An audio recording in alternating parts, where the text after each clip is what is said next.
بسم الله الرحمن الرحيم. الحمد لله رب العالمين، والصلاة والسلام على أشرف الأنبياء والمرسلين سيدنا محمد وعلى آله وصحبه أجمعين. اللهم رب جبرائيل وميكائيل وإسرافيل فاطر السماوات والأرض عالم الغيب والشهادة، أنت تحكم بين عبادك فيما كانوا فيه يختلفون، اهدنا لما اختلف فيه من الحق بإذنك،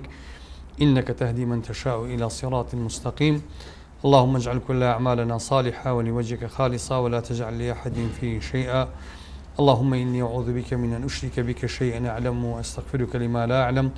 ربنا لا تزغ قلوبنا بعد إذ هديتنا، وهب لنا من لدنك رحمة إنك أنت الوهاب. برياني برز خوشويس بناراني عزيز الله يخوي پروردگارتان لبيت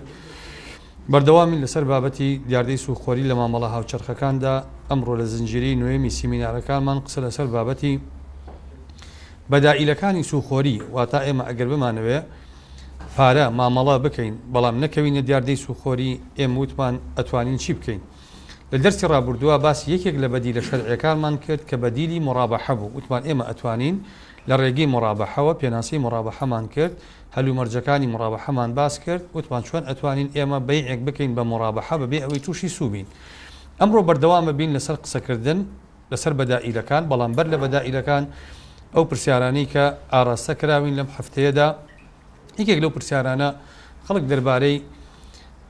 مامەڵەیەک کە هەندێک لە تۆڕەکانی پەیوەندیکردن ئەیکەن بەوەی کە نامە ئەدەن بە بەشداربووەکانی خۆیان لە کاتێکا بەشداربوویەک باڵانسی پێنامێنی حسابەکەی ئەوان نامەیەکی بە قەرز ئەدەنێ، دواتر کە ئەم باڵانسەکەی پڕ ئەکاتەوە ئەو کۆمپانیایە زیاد لە بڕی ئەو پارەیەی کە کاتی خۆی پێی داوە بۆکو باڵانس زیاد لەو بڕە پارەیە ئەبڕێ. تەکیفی فقی بۆ ئەم معاملەیە ئەوەیە، ئەم معاملەیە کە تۆ بڕی پارەیەک ئەدەی بە قەرز بە بەشدار بووەکە، ئەمە قەرضە، واتە تۆ قەرزت پێداوە. دوایی کە باڵانس پڕەکاتەوە تۆ لە باڵانسەکەی زیاتری پارە و لێوەرەگریتەوە، کەواتە تۆ بەدەلی قەرزەکەت وەرگرتەوە. ئەمە ڕیبایەکی سەریحە.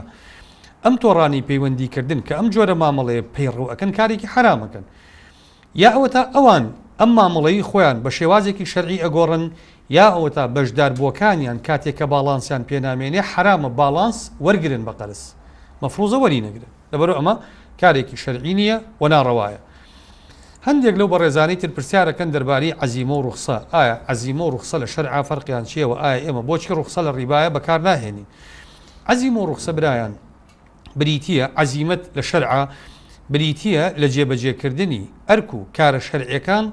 وەکو خۆیان لە کاتە ئاسایەکاندا، ئەمە پێی ئەوتی عەزیمە. بۆ نمونە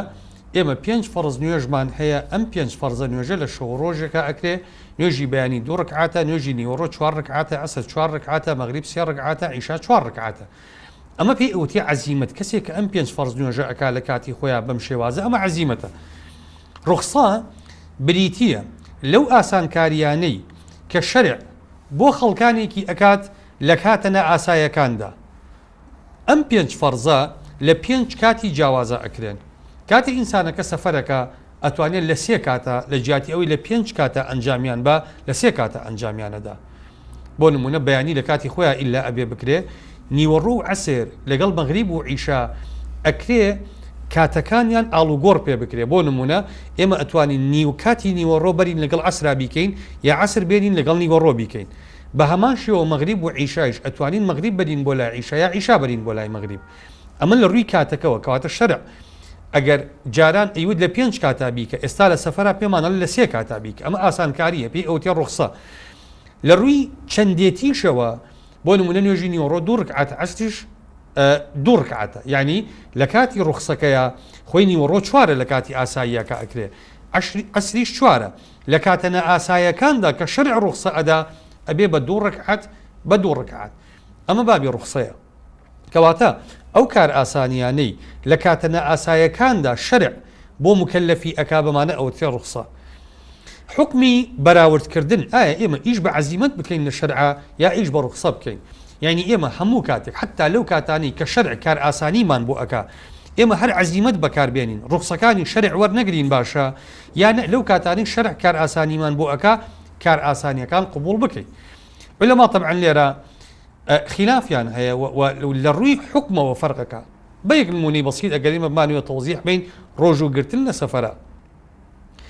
ئێمە بەڵگەی شەرعیمان زۆرە لەسەر ئەوەی حکمی ڕۆژوگرتن لە سەفەرا چۆنە. بۆ نمونە پێغەمبەری خوا صلی الله عليه وسلم خۆی لە سەفەرا بە ڕۆژوو بووە بۆ نمونە ئەبوو دەردا حەدیثێکە گێڕێتەوە أفرمي إما لمانجي رمضان خرجنا مع رسول الله صلى الله عليه وسلم في رمضان في حر شديد أفرمي لقرمايكي زورا لخزمت بيغمبرا صلى الله عليه وسلم شوين دروا حتى إن أحدنا كان يضع يده على رأسه من شدة الحر أفرمي الدنيا أو نقرم بولتاو تيني هتا وكدسمان خسسر سرمان بو أوي كتأثير لم يشكبانك أفرمي وما فينا صائم إلا رسول الله صلى الله عليه وسلم وعبد الله بن أبي رواحة دو كسب الرجوب لو همو خلقياك لقل بيغمبر أبي بيغمبر خوي صلى الله عليه وسلم لقل عبد الله كوري أبي رواحة كوات الليرة خو درست إنسان للسفر الرجوب شكيني بس بو بيغمبري خوا صلى الله عليه وسلم عزيمة ور أقري رخصة ور ناقري لبر أوي بيغمبري خوا صلى الله عليه وسلم بيطاقت نية بالرجوكا بۆیە لێرە تۆ بۆت هەیە ڕوخسەکە وەرنەگری چکە ڕوخسەکە بۆ ئاسانکاریە مادەم تۆ مەشەقەتت پێناگا ئەتوانی ڕوخسەکە وەرنەگری کەواتە لێرە پێغەمبەری خوا صلی الله عليه وسلم عزیمەت بەکاردێنێ بۆ هەندێک خەڵک بۆ نمونە حەدیثێکی کەمانەیە پێغەمبەری خوا فەرمێتی لەیسە من البر الصوم في السفر خێر نییە خەڵک لە سەفەرا بە ڕۆژوو بێ ئەی بۆ خۆی بە ڕۆژوو بووە علەما ئەفەرمون ئەمە پێغەمبەری خوا صلی الله عليه وسلم ئەم فەرمووتەیە تایبەتە پێغەمبەری خوا صلی الله عليه وسلم جارێکیان بەلای کۆمەڵێک لە ئەسحابیان ڕۆی ئاوا قەڵەباڵغیەکیان دروست کرده بوو پێغەمبەری خوا صلی الله عليه وسلم بینی کابرایەک قەد ضلل پیاوێک دانیشتووە خەڵک سێبەریان بۆ کردو باوەشێنی ئەکەن فێنکی ئەکەنەوە پێغەمبەری خوا صلی الله عليه وسلم فەرمی ما به فەرمی ئەو پیاوە بۆی لێ هاتووە فەرمیان ئینەه صائم یان ئەو پیاوە بە ڕۆژووە پێغەمبەری خوا صلی الله عليه وسلم بۆ ئەم پیاوە فەرمی لەیسە من البر الصوم في السفر فەرمی خێر نییە خەڵک ئەبەو شێوەیە لە سەفەرا بە ڕۆژوو بێ کەواتە بۆ کەسێک کە مەشەقەتێکی بەم شێوەیە بۆ دروست ئەبێ شەرع وایە بە ڕۆژوو نەبێ چونکە ئەمە ڕوخسەیە ڕوخسەکە ئەسڵ وایە ئینسان وەری بگرێ بۆ کەسێکی تر کە بێتاقەت نابێ و مشکلەی نییە علەما ئەفەرمون ئەمە مباحە ئەمە مباحە سەحابە ئەفەرمون كنا نخرج مع رسول الله صلى الله عليه وسلم فمنا الصائم ومنا المفطر فلم يكن يعيب الصائم على المفطر ولا المفطر على الصائم أفرمي لخزمت بيغمبرها صلى الله عليه وسلم أروشتي ندروا لمكة يا لمدينة أروشتي ندروا أفرمي همان بو بالرجو أبو هشمان بو بالرجون أبو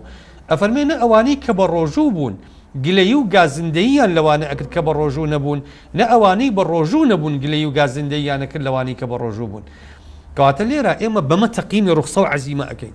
هنديك جار رخصة ئەتوانی وەری بگری هەندێک جار ئەتوانی وەری نەگری جاری وا هەیە ڕوخسەت واجبە وەری بگری بۆ نمونە لەو میثالانی کە پێشتر باسمان کرد وتمان ئەگەر کەسێک زۆری برسی بێ معرض بێ بۆ ئەوەی کە بمرێ لە برسا وتمان ئەمە واجبە لەسەری ئەگەر گۆشتی مردارەوە بووی دەستکەوێ بیخوا ئەگەر نەیخوا وەک ئەو وایە خۆی کوشت بێ کەواتە لێرە واجبە ڕوخسەت وەربگیرە ئیش بە عەزیمەت لێرە شەرعی نییە حرامە ئیش بە عەزیمەت بکرێ لێرە حوکمەکەی ئەگۆڕێ کەسێک ئیکراهی ئەکەن لەسەر ئەوەی کوفر بکە بە زۆر کوفری پێ ئەکەن ئەم پیاوە کە ئیکراهی ئەکەن لەسەر ئەوەی کوفر بکە ئێستا بۆی هەیە کوفر بکە واتە بۆی هەیە ڕوخسەکە وەربگرێ جائیزە وە کافریش نابێ کوفر بکە بەس عولەما ئەفەرمون ئەفضل ئەوەیە ئەخذ بە عەزیمە بکە واسە ئەفضل ئەوەیە بیکوژن کوفر نەکە بۆ چونکە ئەڵێن لە مەقاسیدی شەریعەیە مەسلەحەتی بەرژەوەندی پاراستنی دین لە پێش پاراستنی نەفسەوەیە کەواتە ئەم پیاوە ئێستا دووشتی لە مەترسیایە دینی لە مەترسیایە نەفسیشی لە مەترسیایە کامیان لە پێشە دین لە پێشە پارێزگاری لێ بکرێ بۆیە ئەگەر کوفر نەکا بکوژرێ ئەفضەلترە وەک لەوەی کە کوفر بکا و نەکوژرێ و ژیانی خۆی ڕزگار بکە بۆیە ئەلێرە ئەم بەراوردە لە بینی عەزیمە و ڕوخسا ئێمە بەم شێوازە تەعاملی لەگەڵاکەین جاین عەزیمەکە ئەو مەفسەدەیەی کە لە تەطبیقی عەزیمەکە دروست ئەبێت چییە و ئەو مەفسەدەیەی لە وەرگرتنی ڕوخسەکە دروست ئەبێت چییە بەراورد ئەکەین جانین کام مەفسەدەیەیان گەورەترێکە ئەو کاتە مەفسەدە بچووکەکە بەکارهێنین ئیش بۆ قاعدەیە کاڵین ارتکاب و ئەخف الضررين لاتقاء أشدهما ئەو بەحسێکی کورتە ئەو بابەتە زۆر فراوانە ئەتوانین ئەوەی لەسەر بڵین ئێستا پرسیارێکی کە خەڵکێک پرسیاری دەربارە ئەکا ئێمە دەرسی ڕابردوو و چەند دەرسێکی تریش باسی فرۆشتنەوەی چەکمان کرد وتمان چەکی پارە فرۆشتنەوەی حرامە ئەمە واضح بوو هەندێک بەڕێزی تر پرسیار ئەکەن چەکیان هەیە چەکی پارە نییە بۆ نمونە کابرا چەکی وەرگرتنی چیمەنتۆی هەیە پاری داوە کاتی خۆی خانوو ئەکا حکومەت چیمەنتۆی بە نرخێکی کەمتر لە بازار پێ ئەفرۆشێ ئەم پیاوە خانووەکەی ئێستا لە تەواو بوون لەوانەیە پێویستی بە چیمەنتۆکە نەما بێ بەس چیمەنتۆکە وەرنەگیراوە ئایا دروستە چی مەسڵی چیمەنتۆکەی بفرۆشێتەوە لە بازارە هیچ مشکلەیان نییە چونکە ئەمە سلعەیە پارە بە پارە نییە تا ئێمە بڵین هەردوو بەدەلەکە ئەبێ حازر بێ حتا چیمەنتۆکە ئەگەر ئێستا حازریش نەبێ فرۆشتنی شتومەک بە قەرز بۆ مدەیەکی دیاری کراو یا بۆ کاتێکی دواخراو ئەمە کارێکی شەرعی و گرفتێکی نیە لەبەرەوە فرۆشتنی چەکی شتومەک وەکو چیمەنتۆ وەکو بلۆک یا هەر کەرەسەیەکی تر ئەمانە دروستن بەڵام چەکی پارە نەبێت. پرسیارێکی تر دەربارەی حاڵەتێکمان هەیە ئێمە زۆر باوە لە ناو کاسبکارانە کە پێی ئەڵێن حاڵەتی مامەڵە پەشیمانی لە عەرەبیە پێی ئەوتێ بەیع العوربون. بەیع العوربون فکرەکەی ئەوەیە من خانوویەک یا سیارەیەک ئەفرۆشم بە بەڕێزت تۆ هێشتا پارەکەیت نەداوە بە من ئەڵێم کاکە دەوەرەقە ئەوەی کە خۆمان پێی ئەڵێن بەیع خۆمان لە کوردیا پێڵێن بەیع ئەڵێن دەوەرەقە بەیعم بەرێ ئەگەر دوایی نەدویست ئەو دەوەرەقەیە غێر قابل للاسترداد واتە ناگەڕێتەوە. ئێستا زۆربەی گرێبەستی پێشانگاکانی فرۆشتنی سیارە ئەم خاڵی تایە ئەم مەرجەی تایە بەوەی کاتێک ئەم کاڵایە ئەفرۆشرێ بڕێک پارە وەرئەگیرێ ئەم بڕە پارەیە دواتر قابلیەتی گێڕانەوەی نییە. ئەمە خۆمان پێی ئەڵێن مامەڵە پەشیمانی لە عەرەبیا پێی ئەوتێ بەیع العوربون. زانایان دوو بۆ چوونیان هەیە لەسەر ئەمە طبعا جمهور واتە زۆرینەی زانایان شافعیەکان کێمە خۆمان شافعین مالیکیەکان وەلو ئیمامی مالی خۆی دوو ڕەئی هەیە لەسەری بەڵام جمهوری مالیکیەکان لەگەڵ ئەحنافەکانیش ئەمانە ڕەئیان وایە کە ئەم کارە کارێکی ناشەرعیە چونکە پێغەمبەری خوا صلی الله عليه وسلم حەدیثێکی هەیە عولەما ئەفەرمون نەها عن بيع العربان واتە پێغەمبەری خوا صلی الله عليه وسلم نەهی کردووە لەوەی ئەم جۆرە معاملەیە بکرێ واتە مامەڵە پەشیمانی وەرگرتن پێغەمبەری خوا صلی الله عليه وسلم نەهی لێ کردووە. ئیمامی ئەحمەد و حەمبەلیەکان جمهوری حەمبەلیەکان ڕەئیان لەسەر ئەوەیە کە مامەڵە پەشیمانی کارێکی شەرعیە واتە ئەگەر من خانوویەکم بە جەنابت فرۆشت ڕێکەوتین لەسەر ئەوەی هەر کەسێک پەشیمان بۆەوە جا پارەکەت یا هەمووی داومەتێ یا بەس مامەڵە پەشیمانێکت داومەتێ یا سی وەرەقەت داومەتێ بۆ ئەوەی ئەگەر پەشیمان بیتەوە باقی پارەکە نەهێنی من ئەو سی وەرەقەیە ناگەڕمەوە یا ئەوە تا هەموو پارەکەت داومەتێ بەڵام ڕێکەوتوین بەوەی ئەم پارەیە ئەگەر تۆ پەشیمان بیتەوە من سی وەرەقە ناگەڕمەوە پارەکەیت بۆ گەڕمەوە بەس ئەو سی وەرەقەیە مامەڵە پەشیمانیە. حەمبەلیەکان پێیان وایە ئەم معاملەیە شەرعیە ئەم معاملەیە شەرعیە و مامەڵە پەشیمانی ئینسان ئەتوانێ وەری بگرێ. بەڵگەی ئەمان چییە؟ ئیمامی بوخاری ئەثەرێک ڕیوایەت ئەکا ئەثەرێکە ئەڵێن نافعی کوڕی عەبدولحارث خانوویەک لە مەککە ئەکرێ لە سەفوانی کوڕی ئومەیە ئەم خانووە کە نافعی کڕێ ئێوێ بیکا بە سجن بەندینخانە بۆ دەوڵەتی ئیسلامی. نافع وا ئیتیفاق لەگەڵ سەفوانە ئەکا ئەڵێ ئەگەر من عەرزی ئەەکەم بۆ ئەمیرە المؤمنین بۆ خەلیفەی موسڵمانان ئەگەر ئەمیرە المؤمنین قبوڵی کرد خانووەکەت بەو نرخە لێ بکڕێم ئەو ماڵمان بێ و ئەبێ بە مڵکی دەوڵەت بۆ پارەی کە ڕێکەوتوین ئەگەر نا 400 دینار مامەڵە پەشیمانیت ئەدەمێ. حەدیثەکە لە بوخاریە هەیە. ئیمامی عومەر ئیقراری بەیعەکە ئەکا ئەثرم ئەفەرمێ بە ئەحمەدی کوڕی حەمبەلم گوتم ما رأيك في هذا گوتم ڕەئیت چییە لەسەر ئەم حەدەثە فەرمی هذا عمر. ئیمامی ئەحمەد وتی ئەو عومەرە يعني كعمر كردبيتي يتر من شلون اتوانم رأي بدم باشا امان شلون ولامي حديثك بيغمبر ادنا وكناها عن بيع العربان ابن حجر وزورق لمحدثين قال او حديثي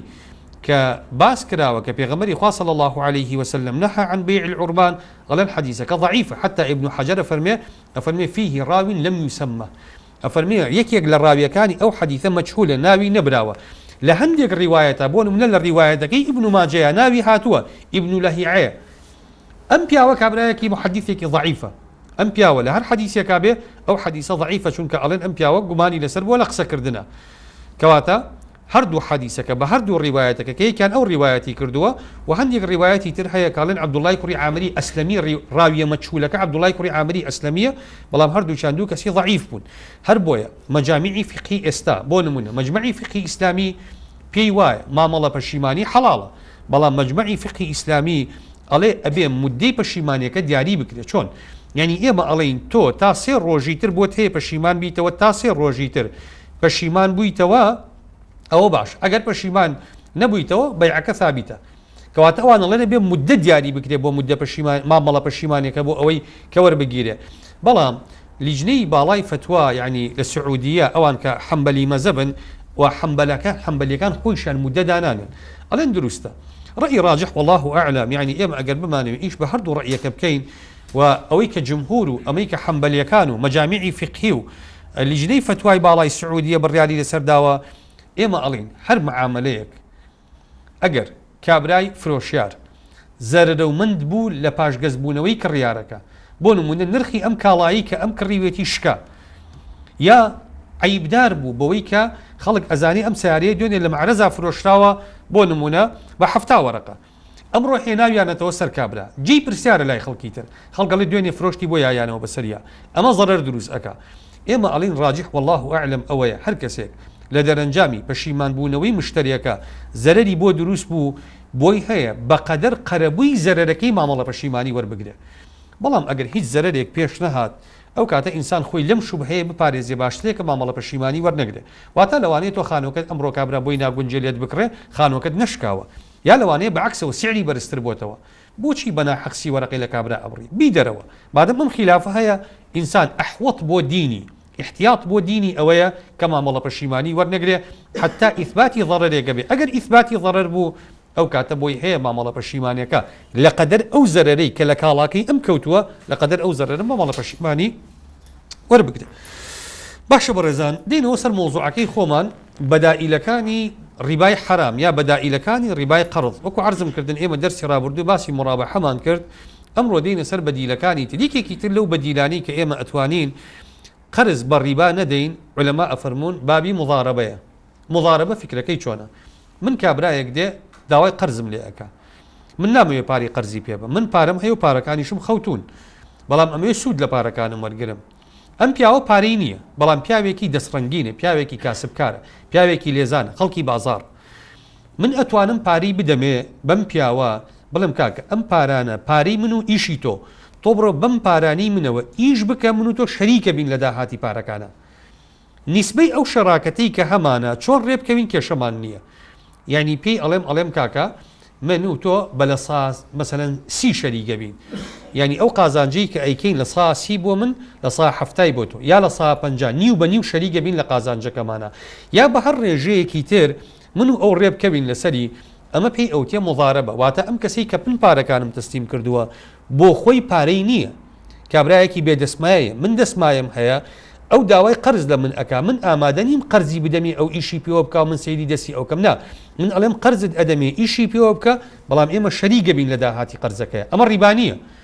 بۆچی چونکە من داوای ڕبحێکی مەقطوعم نەکردووە من داوای قازانجێکی دیاریکراوەم نەکردو لەوانەیە زەرەر کابرا مخاطرم کردووە بە پارەکەم لەوانەیە ئیش نەبێ پێی بکە لەوانەیە مایەکاری دەرچێ ئیشەکەمان کەوای لێ هات کەواتە ئەم عملیەیە کە پێی ئەوەتێ عملیەی مضاربە ئیشێکی شەرعیە ئەم مضاربەیە دوو جۆرمان هەیە مضاربەیەکمان هەیە پێوتێ مضاربەی مقەیەد مضاربەیەکمان هەیە پێوتێ مضاربەی مطلق مضاربەی مطلق ئەو مضاربەیە کە من پارە ئەدەم بە کابرا ئەڵێم کاکە بڕۆ خۆت وەکیل بە ئەیدەی بەچی لەکوێ ئیشی پێ ئەەکەی لە سلێمانی ئیشی پێ ئەەکەی لە هەولێر ئیشی پێ ئەەکەی لە تورکیا ئیشی پێ ئەەکەی لە ئێران ئیشی پێ ئەەکەی پارەکە ئەدەی بە گەنم پارەکە ئەدەی بە سیارە پارەکە ئەدەی بە ئاژاڵ پارەکە ئەدەی بە خان و هەرچی پێ ئەەکەی مضاربەی مطلق بریتە لەوەی کە من هیچ مەرجێک بۆ ئەو پیاوەی کە پارەکەم داوەتێ دانانێم بۆ خۆی ئەڕوا ئیشی پێوە ئەکاو لە داهاتەکەیان شەریکین مضاربەی مقەیەد ئەوەیە کە من مەرجی بۆ دائەنێم بۆ کارەکەی ئەو بۆ نموناڵم کاکە من ئەم پارەیەت پێ ئەدەم ئەم پارەیەی من لە غەیری ئیشی با بڵێن لە غەیری ئیشی دەرمان تۆ ئیشی تری پێوە ناکەی یا لە غەیری ئیشی خان و زەوی تۆ ئیشی تری پێوە ناکەی یا لە غەیری ئیشی دانەوێڵە تۆ ئیشی تری پێوە ناکەی یا لە غەیری ئیشی سیارە تۆ ئیشی تری پێوە ناکەی کەواتە من شێوەی ئەو کارەی کە بۆی هەیە بیکا بۆم دیاری کردووە ئەنجا دوای ئەوە پێشی ئەڵێم لە سنووری سلێمانیە ئەم پارەیە ناڕاتە دەرەوە لە پاری من ناچێتە دەرەوەی سنووری سلێمانی من سیقەم نییە لە شوێنێکی تر پارەکان مەفەوتێ ئەم مخاطرەیە بە پارەکانی من ناکەی پێشی ئەڵێم ئەم پارانەی من لەگەڵ با ئیفتیڕازکەین لەگەڵ بنووکانە بێ معاملی پێوە ناکەی چکە بنووک مؤسساتی ڕسمیە یا بانک یا کۆمپانیا لەگەڵ خەڵکی بازار ئیشی پێوە ناکەی ئەمانە پیانەوە تێ مضاربەی مقەیەد واتە من سنووری مافی ئەو کەسە بەرتەسک ئەەکەمەوە چونکە پارەکان هی منە ئەو کە معاملە ئەکا مخاطرە بە پارەکەی من ئەکا لە زەرەرە ئیشی مزاربە طبیعەتی وایە بەڕێزان ئەگەر ئێمە زەرەرکەین پارەکەی من ئەچێتە زەرەرەوە ئەو جوهدەکەی زەرەرەکە ئەو زەرەر ناژمێرێ لە مضاربەیە یەکێک لە شروطی مضاربە ئەوەیە کە ئەو کەسەی کە پێی ئەوتیە مضاریب ئەو کەسەی پارەکان وەرەگری لە خاوەن دەسمایەکە ئەگەر ئەم پارەی مامەڵەیە زەرەر بکە زەرەر لە دەسمایی خاوەن دەسمایەکە ئەکەوێ ئەو تەنها ماندووبوونەکەی زەرەرەکە بۆیە من بۆم هەیە کۆمەڵێک مەرجی بۆ دابنێم بۆ ئەوەی مەترسی زەرەری پارەکە بۆ خۆم کەم بکەمەوە مەرجەکانی مضاربە ئەگەر ئێمە بمانوێ مضاربەیەکی صحیح بکەین کۆمەڵێک مەرج هەیە مەفروضە مراعات بکرێ خاڵی یەکەم ئەو مضاربەیە کە ئەکرێ ئەو دەسمایی کە من ئەیدەم بە کابرا کە ئیشی پێوە بکە مەفروضە دەسمایەکە پارە بێ شتەیەک بێ بکرێ مامەڵەی پێوە بکرێ خاڵی دووەم پێویستەکان نەقد بێ پارەکە بۆ نمونە من دەفتەرێک دۆلارم قەرز لای بەڕێزت هەیە تۆ نیتە دەفتەرەکە قەرز بیتەوە بە من منەڵێم ئەو دەفتەرە دۆلارە بڕۆ مزارەبەی پێوە بکە ئەمە ڕیبایە بۆ چونکە قەرزم لاتە ناتوانم تەحویلی قەرزەکە بکەم بە مەعامەلە چونکە ئەمە حیلەیە بۆ ڕیبا تۆ قەرزەکە نیتە بمەیتەوە منەڵێم کاکە بڕۆ مەعامەلەی پێوە بکە ئاخر ئەوە قەرزە بیدایەت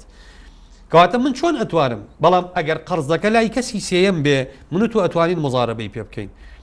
بۆ نمونە تۆ پیاوێکی لەوانەیە دەسەڵاتداربی لەوانەیە پیاوێکی علاقەیەکت هەیە لەگەڵ قەرزارەکەی من منەڵێم کاکە دوو دەفتەرم لای فلان کەس هەیە بڕۆوەری بگرەوە لێی بڕۆوەری بگرەوە لێی ئەو کاتە من قەرزەکە لای تۆ نییە تا سوود لە تۆ وەرگرم ئێمە لە کاوەنی لە کابرای قەرزار نفسی مەبلەغ وەرەگرینەوە بە تۆ ئەڵێم بڕۆ قەرزەکەی لێ بسەنەرەوە بۆ خۆت ئیشی پێوە بکە بە مزارەبە بربەنیوەی بۆ خۆت ئیشی پێوە بکە بەس قەرزەکەم لەو پیاوە قەرزارە بۆ بسەنەرەوە ئەمە کارێکی شەرعیە بەس ئەگەر بە قەرزارەکە خۆی بڵێم ئەبێ بە ڕیبا کارێکی شەرعی نییە لەبەر ناتوانین بە قەرزارەکە خۆی بڵێن خاڵێکی تر ئەبێ ئەو دەسمایی کە ئەدرێ بەو کەسێک کە ئیشەکەی پێوە ئەکا دەسمایەکی دیاریکراو بێ بۆ نمونە من ڕێژەی ئەو پارەیەی پێی ئەدەم بۆی دیاری بکەم چەنی پێ ئەدەم نەوعەکەی سنفەکەی جنسەکەی قەدەرەکەی ئەبێ دیاری بکرێت کە من چ جۆرە پارێک دۆلاری ئەمریکی ئەدەمێ دیناری عێراقی ئەدەمێ ئاڵتونی ئەدەمێ هەرچی پێ ئەدەم کە معاملەی پێوە ئەکا مەفروضە دیاریکراو بێ چونکە ئەگەر دیاریکراو نەبێ ئەو کاتە ئیشکال دروست ئەکا ڕەسمالەکە دوای نازانین چەندێکەوە نازانین ئەرباح چۆن تەوزیعەکرێ خاڵێکی تر پێویستەکە ئەو پارەیە تەسلیم بکرێ بۆ کەسێک کە ئیشەکەی پێوە ئەکا هەیمەنەی خاوەن دەسمایەکەی لەسەر نەمێنێ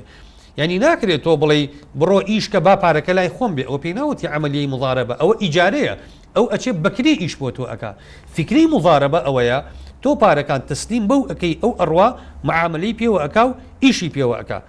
خاڵێکی تر پێویستەکان نیسبەی قازانجی هەردووکیان دیاری کراوە بێ ئێمە ناتوانین بڵین بڕۆ ئیش بە پارەکانەوە بکە بەڵام باستەوە نەکەین قازانجەکان چۆن دابەشەکەین چونکە سیفەتی قازانج دابشکردن نابێ هیچ کەسێکیان نیسبەیەکی ڕبحی مەقطوعی هەبێ بۆ نمونە کابرای خاوەن دەسمایە ئەگەر پێی بڵێ بڕۆ ئیشی پێوە بکە من هەموو مانگێک 200,000 خۆم ئەوێ و دواتر لە قازانجەکانی تریا شەریگە بین ئەمە حرامە چکۆ ڕیبایە ئەو نیسبە مەقطوعە ڕیبایە قەرزت داوە ڕیبایەکی مەقطوعە وەرگرتووە ئەگەر زەرەرکا کابرا 200,000 چۆن بدا بە تۆ بەشکم ئیشی پێوە نەکا بەشکم زەرەرکە ئێمە وتومانە زەرەر لە دەسمایەکەی تۆ ئەکەوێ کەواتە ئەگەر تۆ ڕێژەیەکی قازانجی دیاری کراوە بخەیتە سەر دەسمایەکە کە بەبێ ڕەچاوکردنی قازانجی پارەکە خۆی تۆ وەری بگری ئەمە ڕیبایە ئەویش کە کابرایە کە ئیش بە پارەکەەوە ئەکا نابێ ڕێژەیەکی دیاریکراو لە قازانج بۆ خۆی دیاریکە بۆ نمونە بڵێ من مانگی 200,000 حەق دەست وەرەگرم کە ئیش بە پارەکەەوە ئەەکەم ئەوەی کەمایەوە بەشەکەین ئەمە شەر حرامە شەرعەن چونکە لەوانەیە بەس ئەو نەپەیاکە کە ئەو ئەیبا ئەو کاتە ئێمەکەی شەریک بووین کا مزارەبەکەی ئێمە مزارەبە بریتە لە تەوزیعی ئەرباح کەواتە هیچ کامێکمان بۆمان نییە نیسبەیەک ڕێژەیەکی دیاریکراو لە پارە هەڵگرین و دیاری بکەین نا ئێمە لە حسەیەکی مشاع شەریکە بین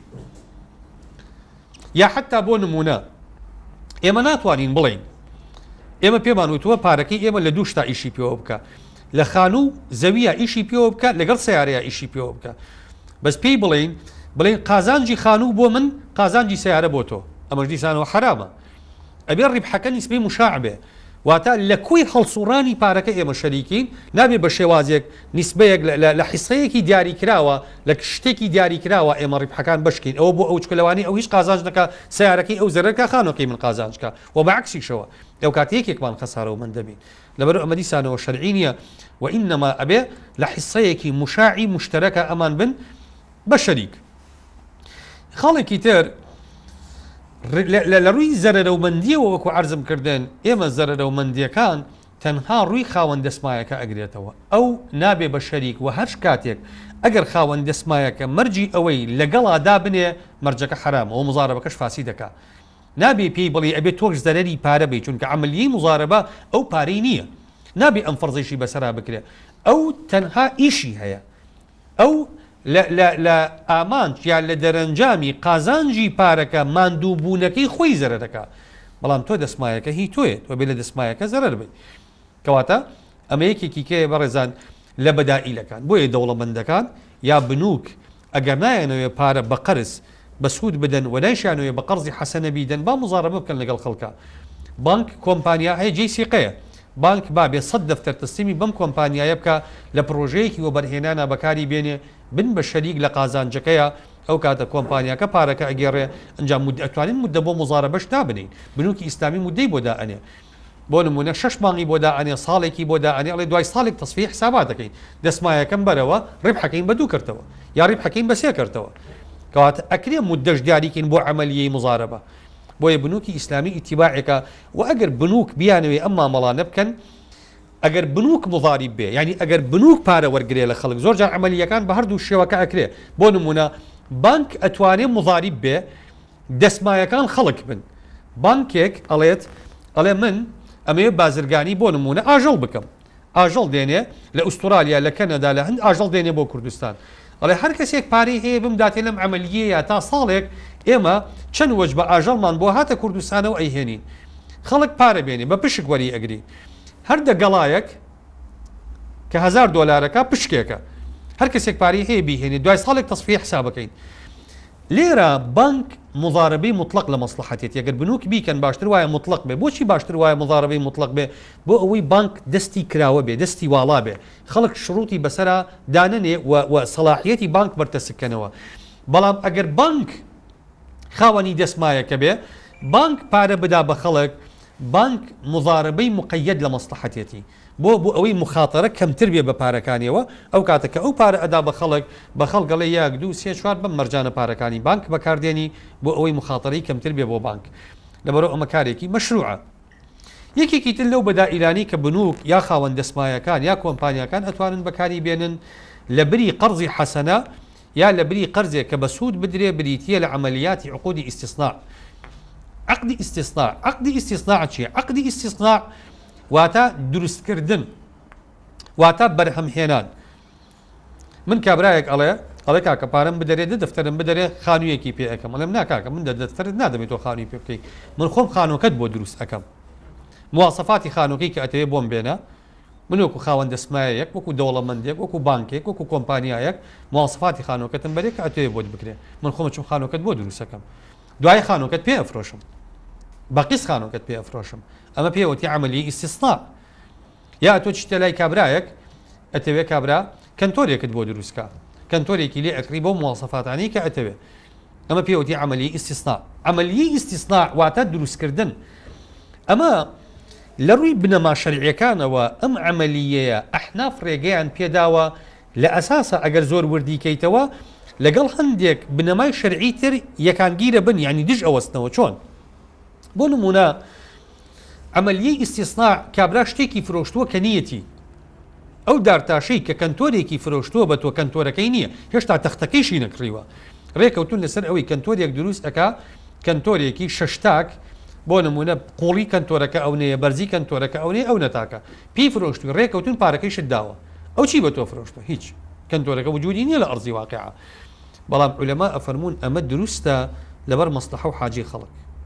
لەبەر مەسلحە و حاجی خەڵک ڕێگەیان پێداوە چونکە ئەڵێ ئەگەر کابرای دارتاش ئێمە ئیجباری کەین تۆ بێ کەنتۆرەکەت هەبێ کە ئیفرۆشی ئەو کاتە لەوانەیە ئەو کەنتۆرێک دروست ئەکا کەنتۆرەکە بۆ ژوورەکەی من دەست نادا لەوانەیە ساڵێ ئەو کەنتۆرە لە دوکانەکە بمێنێتەوە یا خەڵک دیزایانی کەنتۆرەکەی بەدڵنی هەرێک و بەدڵی خۆی دیزایانی کەنتۆر هەڵبژێرێ ئەو کاتە هەم ئەو دەستی ئەگیرێ پارەکەی کە بەدەستێوێتی بەشی 4 کەنتۆرەکە دایئەنی هەم دوکانەکەی شێگیرێ بیتر قفڵ بێ ئیشی پێ ناکرێ و منیش دیسانەوە کە ئەچمە بازار ناتوانم بە پێی تەڵەبی خۆم شت بەکرد بم چونکە هەموو ئەوانەی کە هەیە حازرن شەرعیش نییە ئێمە بە دروستکردنی بێ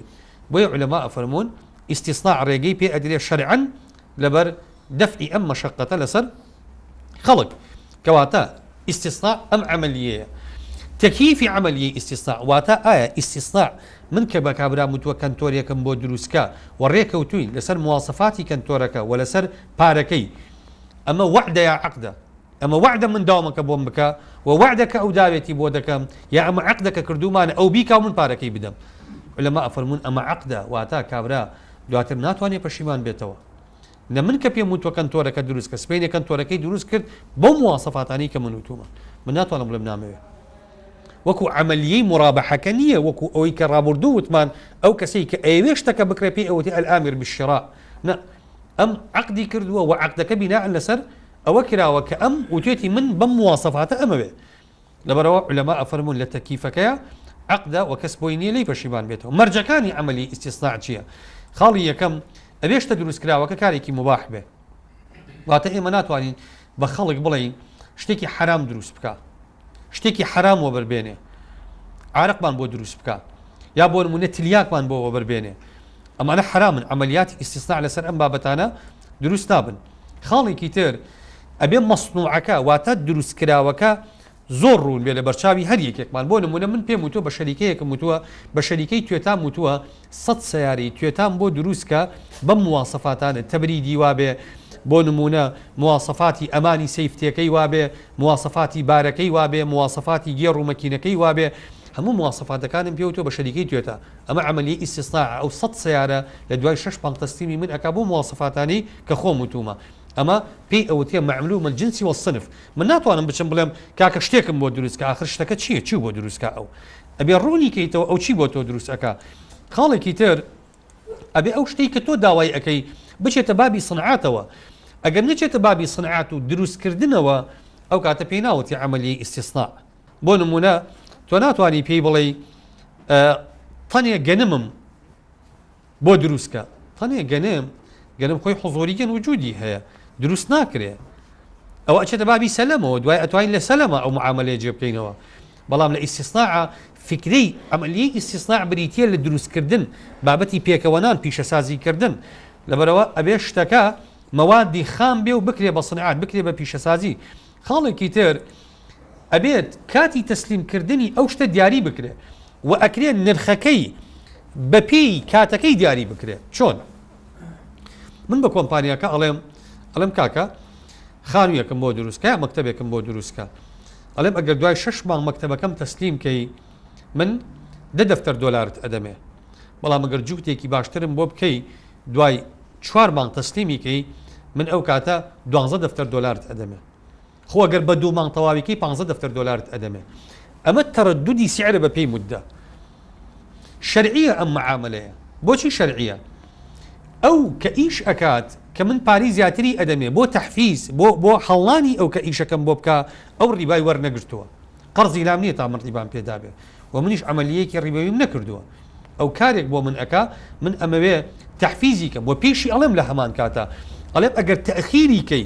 اتفاق مەبدەیەکەمان 6 مانگە ئەڵێم لە 6 مانگ تەخیر بێ من هەموو مانگێک $500 غەرامی ئەو ئیشە ئەەکەم یا هەموو ڕۆژێک $100 بەپێی ئەو نیسبەیە کە خۆم عەقڵم ئەیبڕێ ئەڵێم تەخیر بێ ئەو صنعاتە چونکە لەوانەیە با بڵین ئەو بازرگانە بەڕێزانی ئێمە ئەچێ لە سین قەمسەڵا ئەیا بکردن کە قەمسەڵا ئەیا بکردن ئەو قەمسەڵی بۆ وەرزی زستانە بێ ئەگەر کابرا تەخیری کا لە وەرزی زستان قەمسەڵەکان هاوین قەمسەڵەکانی بۆ بدورێ خەڵک چلێ هاوین قەمسەڵی بۆ چییە و ئەو قەمسەڵانی بۆ ئەمساڵ ئەدورێ ساڵێککە مۆدێلی ئەگۆڕێ خەڵک لەبەری ناکە کەواتە ئەم بۆی هەیە بۆ کۆمپانیایی کە قەمسەڵەکان دروست ئەکا پێی بڵێ من بۆ نمونە 1 ئەبێ قەمسەڵەکان تەسلیم کرابێ تەخیر بکرێ هەموو ڕۆژێک $500 من لەو نرخە ئەشکێنم کە ڕێکەوتین لەسەری ئەمە معاملەیەکی شەرعی و یەک ئیشکالیتیانیە شتێکی کەمان هەیە لە عملیەی ئیستیصناع بيئوتي الاستثناء الموازي الاستثناء الموازي بنوك زياتر ايكا استثناء موازي چییە جنابت کۆمپانیایەکی وەبەرهێنانت هەیە من دێم پێ دەڵێم خانوویەکم بۆ دروستکە تۆ خۆت وەکو کۆمپانیا ئیشت دروستکردنی خانوونیە تۆ ڕێکەوتووی لەگەڵ منە کە خانوویەکم بۆ دروست ئەەکەی بە مەبلەغی با بڵێن $15 6 مانگی کە خانووکە تەسلیمەکەی باش تۆ خۆت خانووکەت پێ دروست ناکرێ دوای ئەوەی کە تۆ عەقد ئەەکەی لەگەڵ من ئەو جا تۆ ئەچی عەقد لەگەڵ خەڵکێکی تر ئەەکەی لەگەڵ کۆمپانیایەکی مختص ئەەکەی خانووکە ئەوان دروستی ئەەکەن ئەمە پێی ئەوەتێ الاستثناء الموازی واتە ئێمە ڕێ ئەەکەوین لەگەڵ کەسێکە شتێکمان بۆ دروستکە ئەو خۆی شتەکە ڕاستە و خۆ دروستی ناکە ئەویش ئەچێ بەکردنی ئەدا ئەم عملیەیەکی شەرعیە و ئیشکالێکی شەرعیتیانە بەڵام علەما هەندێک ئیضافاتی بۆ دروست ئەکەن یەکێک لەوانە ئەڵێ ئەبێ گرێبەستی من کە من داوای خانۆکەم کردووە ئەو کەوتێتی بۆ دەکەم دوای چۆ لەگەڵ کەسێکیشکە گرێبەستی کردووە ئەبێ ئەم دوو گرێبەستە ڕەبەتیان بەیەکەوە نەبێ چۆن ناکرێ ئەم کۆمپانیایی کە من پێم و تۆ خانۆکەم بۆ دروستکە دوایی بە من بڵێ دکتۆر جیان ئەوە من بۆم تەرتیب کردووی بڕۆ پەیوەندی لەگەڵ فلان کۆمپانیا بکە علاقت بەوانەوە هەبێ لەم و داهاتوچەی من مەکە بڕۆ بۆ لای ئەوە حرامە چونکە ئەو تەمویلە ئەو پارەی کە تۆ وەریەگری لێرە ئیشکال دروست ئەکا ئەبێ تۆ بۆ خۆت کە ئێستا ئەم ئیستیثنائی موازی یعنی چی ئێستا من و تۆ بووین بە دوو طرف شتێکمان هەیە کە طرفی سێم دروستی ئەکا کە ئەو کەسەیە تۆ ئیتفاقەکەت لەگەڵا کردووە کەواتە تۆ عقدێکت هەیە ئیلتیزامێکی قانونیت هەیە لەگەڵ طرفی سێم من ئیلتیزامێکی قانونیم هەیە لەگەڵ طرفی دووەم کە تۆی من طرفی یەکەمم کە داوای خانۆکە ئەەکەم طرفی دووەم کە توی پێم وتی دروستیکە طرفی سێم ئەو طرفەیە کە تۆ چوو ئیتفاقت لەگەڵا کردو دروستی بکە بۆیە ئەم عقدانە نابێ تێکەڵ بە یەک بکرێن بەرپرسیارەتی بە دوواداچوون چاودێریکردن وەرگرتنەوە لە ذیمەی تۆیە لە ذیمەی من نییە تو ئەچی خۆت بەپێی ئەو عقدەی کە کردوتە خۆ دوای خانۆکە وەرەگری لە کاتی خۆیان تەسلیم بەبنی ئەەکەی ئەڵێ ئەو خانۆکەیە و کراوە و کێشەی نییە کەواتە مەرجی یەکەم ئەوەیە کە ئەم شەرتەی تابێ خەڵێکی تر پێویستەکە مەرجێکی ئاعتیباری هەیە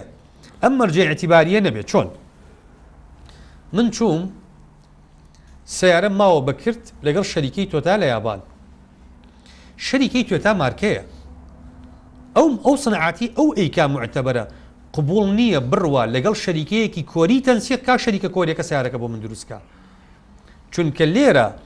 ئیشی شەریکەکە بە نەزەری اعتیبار وەرەگیرێ یا من هاتووم بۆ نمونە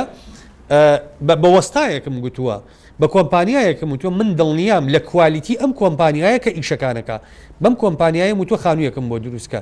شەرعی نییە بیدا بە کۆمپانیایەک هەمان کوالیتی کار پێ ناکە و مواسەفاتی ئەو خانووی کە من ئەمێ مواسەفاتەکانی نزم ئەبێ یا ئەو مەوادانی کۆمپانیایی طرفی سێم بەکاری دێنێ مەوادەکانی نەوەکو پێویستی خیانەتە کەواتە نابێ نەوعیەتی ئەو شتە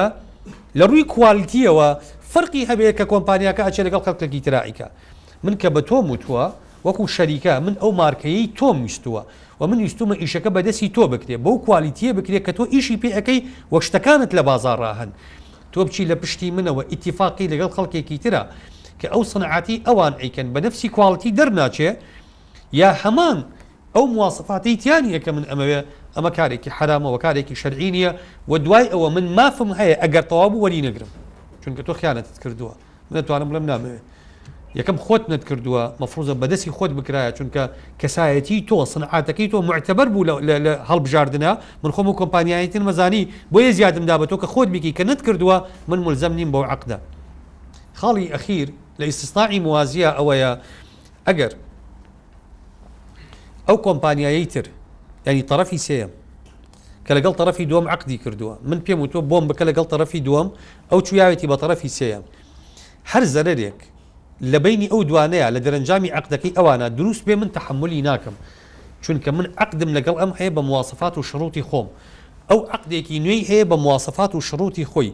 ئەو خانووە هەر زەرێرێکی لێ ئەکەوێ تەبیعاتی شەرعی قانونی نایەتە ئەستۆی من لەو دەعوایە وجودم نییە بەرپرسیش نیم ئەوان بۆ خۆیان تحملی زەرەرەکانی خۆیانەکەن من ئەمەوێ لە کاتی خۆیان بەپێی ئەو مەرجانەی کە ڕێکەوتوم لەگەڵ کۆمپانیاکەی خۆمە من بۆ مواسەفاتە شتەکانی خۆم ئەوێ هەر زەرێک لەمەیە هەبێ من تحملی یەکەم بەڵام من علاقەم نییە بە عەقدی دووەم کە طرفی دووەم لەگەڵ طرفی سێما کردێتی ئەمە پێی ئەوتێ عەقدی ئیستیثنا کەواتە ئیستیثنا بەم شێوازە دروستکردن دەوڵەمەند و کۆمپانیا و بانکەکان ئەتوانن ئەمەش بکەن لەگەڵ خەڵکە بەوەی ئەگەر ئێمە بمانوێ پارە بە قەرز نەدەین بە خەڵکێک بێت ئێمە ئەتوانین ئیشیان بۆ بکەین ئەتوانین شتیان بۆ بین بکرد کابرا ئەوێ بازرگانی بکات لە سین ئەڵین کاکە تو ئەچی لە سین بازرگانیەکەی دوکانەکە چی دێنی تۆ پلاکی کارەبا ناهێنی مەوادی کارەبا ناهێنی کێبڵ ناهێنی جلوبەرێک ناهێنی خۆم بۆت ئەهێنم تۆ حەقت نەبێ من ئەچم وەکیلم هەیە ئەچم لە سین بۆ دەدەم بکرد بە چەند ئەتەوێ مواسەفات و مەسەلەن شتەکانیم پێ بڵێ خۆم بۆ دەهێنم ئەو کات هەردووکمان قازانجەکەین ئەو پاری پێ نییە خۆی بچێ من پارەم پێیە من بەوەڵێم مەچوە هەردووکمان ئەچین من ئیسیستاعی بۆ ئەەکەم بە سعرێکی گونجاو قەمسەڵەکان بەم ئەفرۆشم دوای قەمسەڵەکان دێنم تەسلیمی ئەمی ئەەکەم ئەمە عملیەیەکی شەرعیە و پێی ئەوترێ عملیە ئیسیسنا یەکێکی تر لەو ڕێگانەی کە شەرعیە ئینسان مامەڵەی پێ بکە لە محاضرەکانی تریشە ئاماژەمان پێکردنەوە عەنما وتمان عملیەی تەوەڕۆقە عملیەی تەوەڕۆق بەوەی کە کەسێک دێ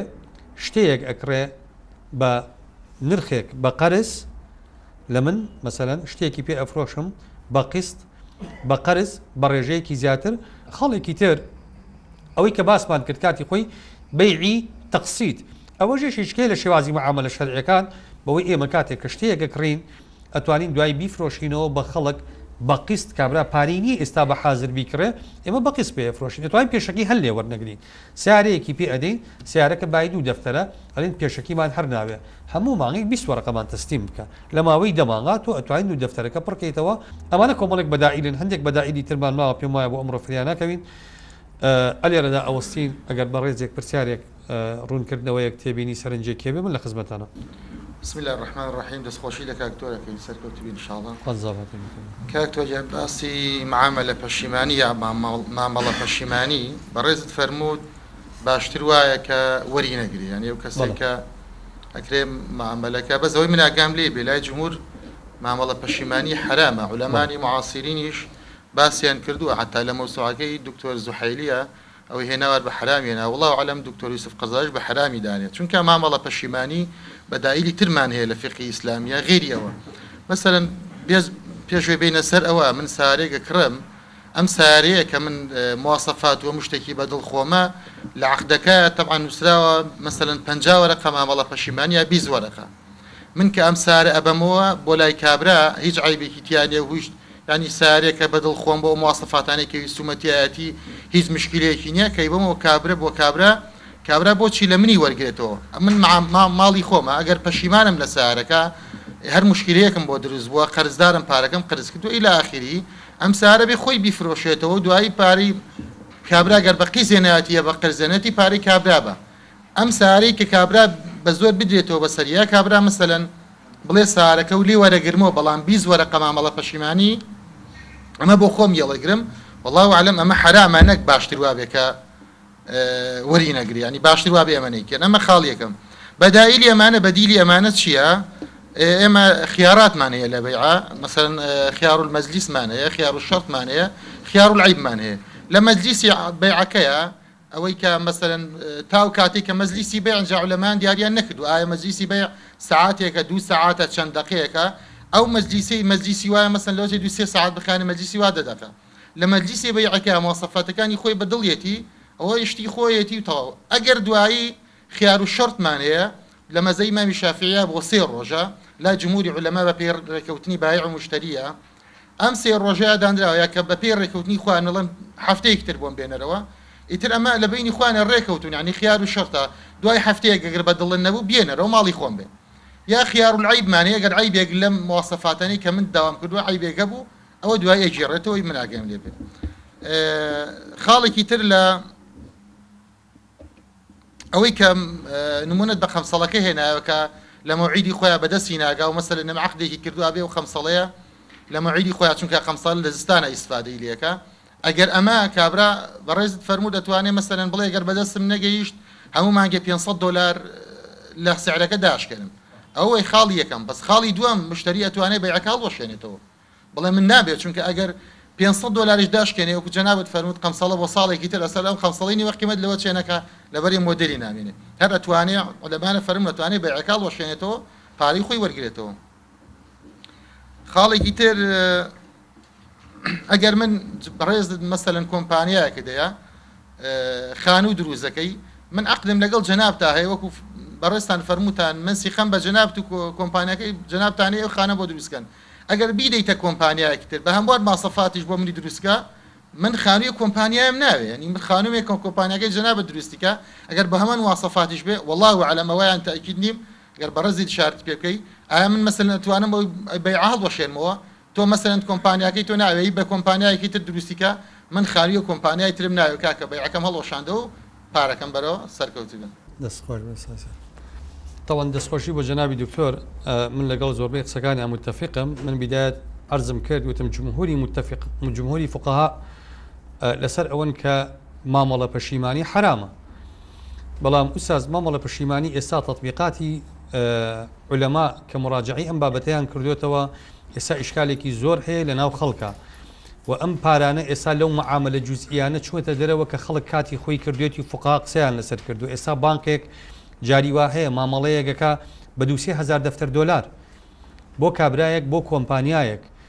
دواتر کابرا ئیشەکەی ناوەیە بانک زەڕێکی جەسیمی بۆ دروست ئەبێ یعنی بانک ئیفلاسەکە دوو معاملی ئاوا بکرێ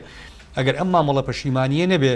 یا کابرا جاریوا هەیە زەرێکی زۆری لێ ئەکەوێ بۆ نمونە کابرا سیارەکەی بە سفر وەرگرتووە بردوێتێ دەرەوەی معرەز ئێستا سیارەکە ڕۆحکەرەوە بە بەریا نابێتەوە بە سیاری سفر زەرەر دەکا ئیلا سیچین وەرەقەی زەرەر داوە لە کۆمپانیاکە سیارەکە تازە لێ خوڕا و ئیشی پێکرا و ڕۆیشتووە لەم حاڵەتەیە ئەگەر مامەڵە پەشیمانی وەرنەگرێ ئەو زەرەرە چێ تەحملی ئەکا یعنی ئێمە بەدائل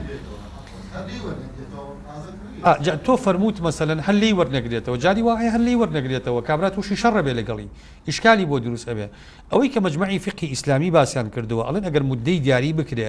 بۆ نمونەڵێ تا 3 ڕۆژ بۆی هەیە پەشیمان بێتەوە ئەگەر پەشیمان بێتەوە مامەڵە پەشیمانەکەی ئەوەنەیە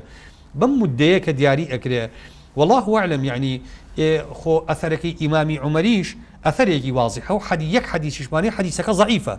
كواتر ريقر تشيا أجر إما لمعاملات مالي تازية يعني هم فقهاء أواني كإيشان كردو جمهور كعليه حرام إيشان بحديثك إنها عن بيع العربان كردو ابن حجر لفتحة أفرمي حديثك ضعيفة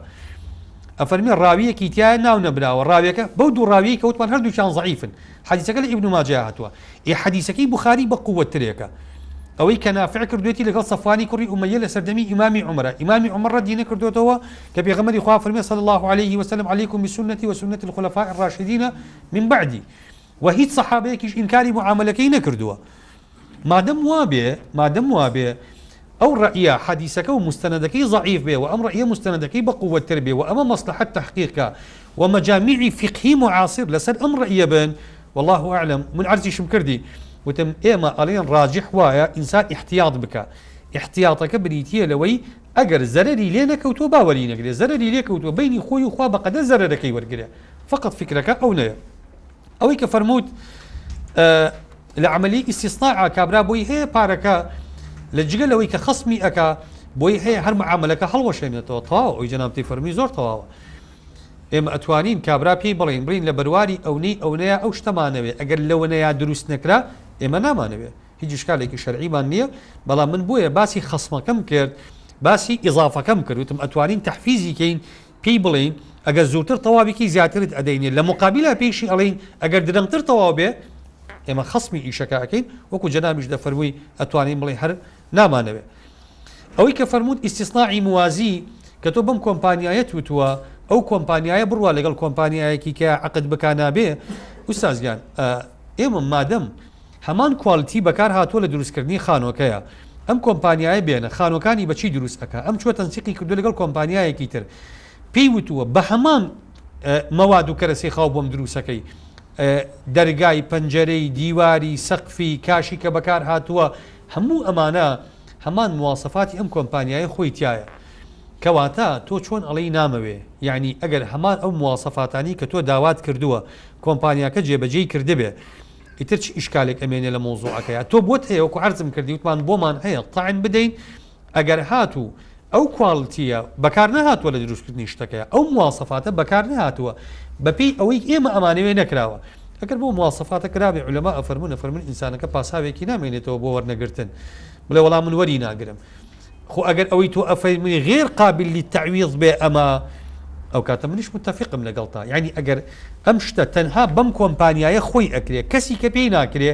یا ئەمە حرفەیە کە ئیشی دەسە بەس ئەم وەستایە خۆی ئەتوانێت بەدەست ئەم ئیشە دروستکە کەسی کە هاوشێوەی ئەو دەستڕەنگی نییە لە دروستکردنا من متفقم لەگەڵتا بەڵام ئەگەر ئیشەکە ئیشێکی عام و هەر کۆمپانیایەکی کە بیکا بە هەمان مواسەفات بیکە ئەو کاتە والله ئەعلەم ئێمە پاساوێکمان نامێنێ وەڕەتکردنەوە دەست خۆش بێت سازیان ئەڵێک بسم الله الرحمن الرحیم دەستخۆشی لە بەڕێستانەکەن کاک دکتۆر بەڕێستان باسی بابی مزارەبەتان کرد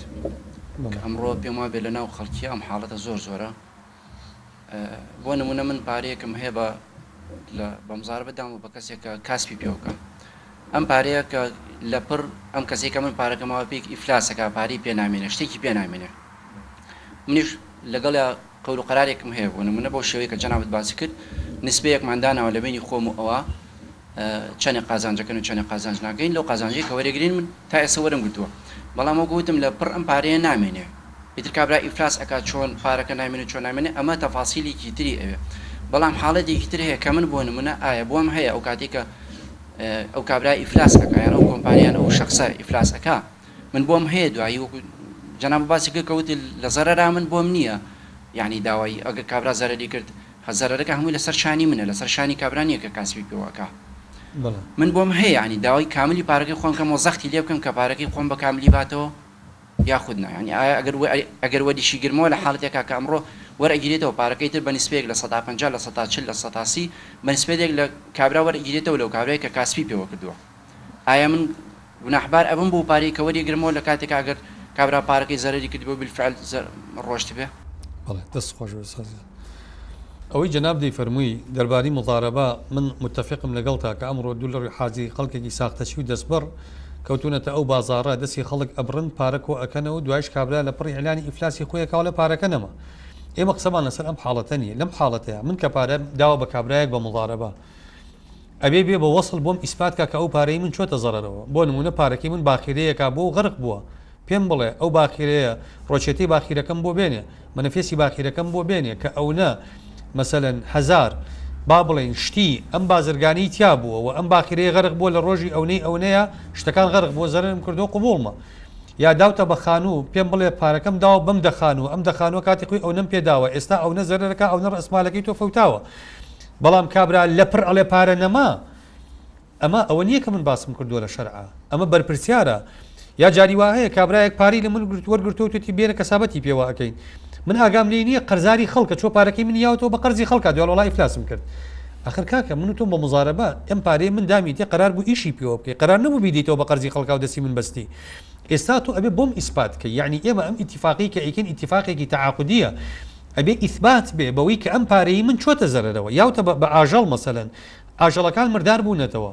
وەرە ئاژەڵەکانم پیشان بکە مردار بوونەتەوە 6 کەسی خەڵکی دیەکەم بۆ بێنە سوێنیان نەدەم بزانم ئاژەڵەکانم مردار بوونەتەوە بەڵام تۆ بیت و بڵێ وڵا پارە نەما و زەرەر هەموو پارە بوو بە زەرەر و لە پڕ وەکو بەفر بتوێتەوە و هیچی نەمێنێ ئەمە مەقبول نییە نهائیەن من قسەم لەسەر ئەمەنیە ئەمە دەست بڕینە عقدی مزاربە بۆ ئەمەنیە تەنانەت من بۆچی عەرزی مزاربەی مقەیەدم بۆ کردن من پێم و تۆ پارەکەی من تەنها ئەدەی بە دەرمان پارەکەمی یابێ بە خانوبەرە من بەرپرسیار نیم لە زەرەرەکەی چونکە مخالفەی شروطی منی کردووە ئەبێ خۆی زەرەرەکەی بە پارەکەی دواسەنتی پێ ئەبژێرم من پێم و تۆ پارە نادەی بازرگانیم لەگەڵ ئێران بۆ ناکەی من پارە نادەم بتمن لەگەڵ خەڵکی ئێرانی بازرگانی ناکەم شتی ئێرانی ناهێنم چوە پارەکەی داوە بەشتی ئێرانی هێناوێتی کابرای بازرگان لە ئێران پارەکەی خواردووە من بەرپرسیاریم لە خواردنی پارەکە من شەرتم بۆدانەوە ئەو پارەیە ناچێتە ئێران ئەو ئەبێ مولزەم بێ بە شەرتی منەوە کەواتە لە عەمەلیەی مضاربەیە لە مضاربە من وتم خاوەن دەسمایەکە